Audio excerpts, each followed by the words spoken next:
it actually is tried and true to when I worked at Amazon. They had this leadership principle. It's called learn and be curious. And I know it sounds cliche, but I definitely have taken that with me through a lot of different things in life. And for NFTs and crypto in general, I think like going into mentality that no one's going to spoon feed you. Like you're not going to get something served to you on a silver platter. Like you need to go and learn for yourself. There's a ton of information out there. Like be curious on things, ask questions. Whether it's on Twitter, whether it's on Discord, whether you're just reading on your own. There's a lot to learn, and like don't be afraid to try different things.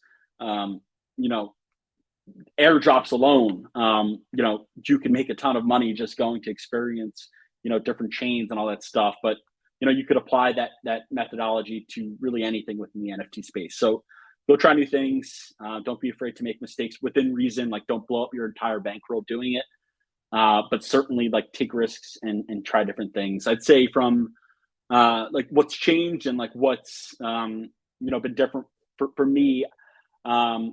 Since really the start of the year, and having a little bit more, of a bankroll, I think ability of time and, having the ability to take a step back from work and focus on, what you want to do, where you want to go, like how you want to contribute is like probably the biggest change for me. Not having to like be in that rushed mentality, and like being able to take a step back and say, hey, like I want to be involved in NFTs. And I think that NFTs have provided me the ability to do that.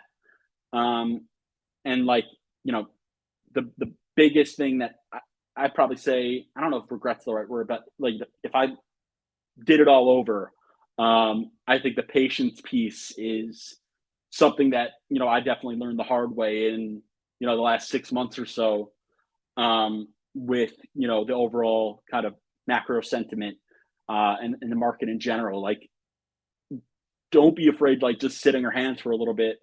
And I think for me, I had the ability to take money out, right after loot happened in September. I think ETH was right around like 3,300 or something like that. But like, I then really started to DCA back in when ETH dropped like 2K, and who the heck, the crash down to 800, 900 obviously definitely caught me off guard a little bit. But I think in retrospect, it's best to kind of be patient and don't be afraid to, it's very easy to listen to people. I think it's much more difficult to actually act on what that advice is. And I think the advice that I, realize now is don't be afraid to miss like a 10 to 20% up move on, prices if there's kind of more of a shift in kind of narrative or overall macro concerns. And I think for now, I really am not buying. If we dip down and break new lows, then maybe there's something. But I think overall, it's still a little bit of a sit on your hands type situation.